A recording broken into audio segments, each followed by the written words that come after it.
Under the leadership of seasoned astronaut Matthew "Matt" Kowalski, the Space Shuttle Explorer is now in Earth orbit providing maintenance for the Hubble Space Telescope, HST.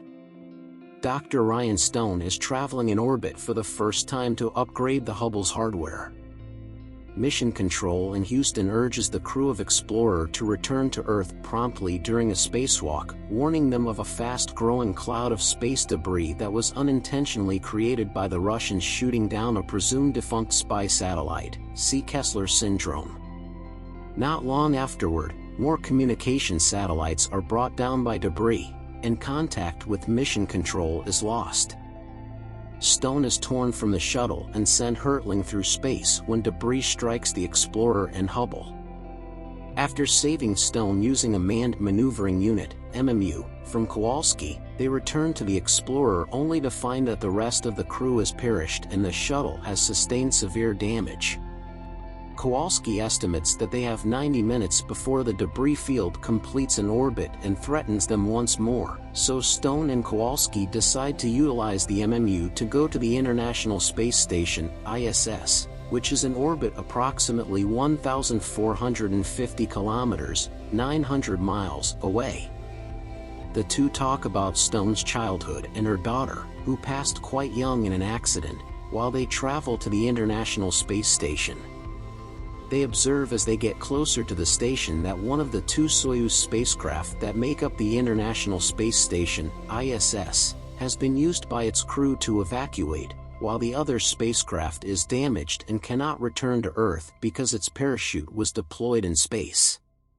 Kowalski recommends taking it to the Tiangong Space Station, which is only 100 kilometers, 60 miles, away, so that you may board the Shenzhou ship and make a safe return to Earth.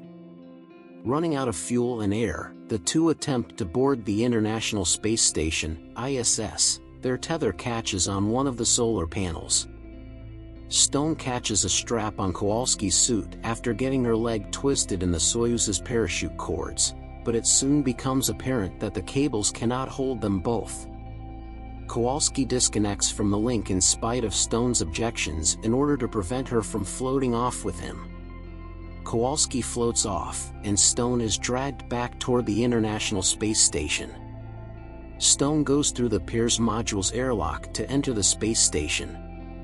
She comes to the conclusion that she is now the only survivor after failing to get in touch with Kowalski or Earth again. She had to run to the Soyuz when a fire breaks out within the station. The entwined parachute tethers snag as she steers the Soyuz away from the International Space Station, ISS. Stone must make a spacewalk to cut the cables, and he succeeds just in time to see the debris field return and destroy the station. Stone turns the Soyuz in the direction of Tiangong, but he quickly finds that the engine is empty of fuel. Stone gives up trying to reach an Inuit person on Earth via radio, accepts her fate, and kills herself by cutting off the oxygen supply in the cabin. She has a hallucination of Kowalski entering the capsule as she starts to lose consciousness, instructing her to arrange the Soyuz's soft landing rockets to move the capsule in the direction of Tiangong. Regaining motivation, Stone fixes the oxygen supply in the spacecraft and sets up the landing rockets to send the capsule hurtling toward Tiangong. When Stone is unable to dock with Tiangong, she jumps out of the Soyuz and makes her way to the quickly approaching Tiangong by using a fire extinguisher as an improvised propulsion. Barely as the station is about to enter the upper atmosphere, Stone breaks inside Tiangong's Shenzhou capsule and undocks it barely in time. Despite being damaged during its descent, the Shenzhou capsule successfully re-enters the atmosphere and lands in a lake. Stone receives word via radio from Houston that she has been located on radar and that rescue personnel are en route. Stone opens the hatch, but water rushes in and keeps him from getting out.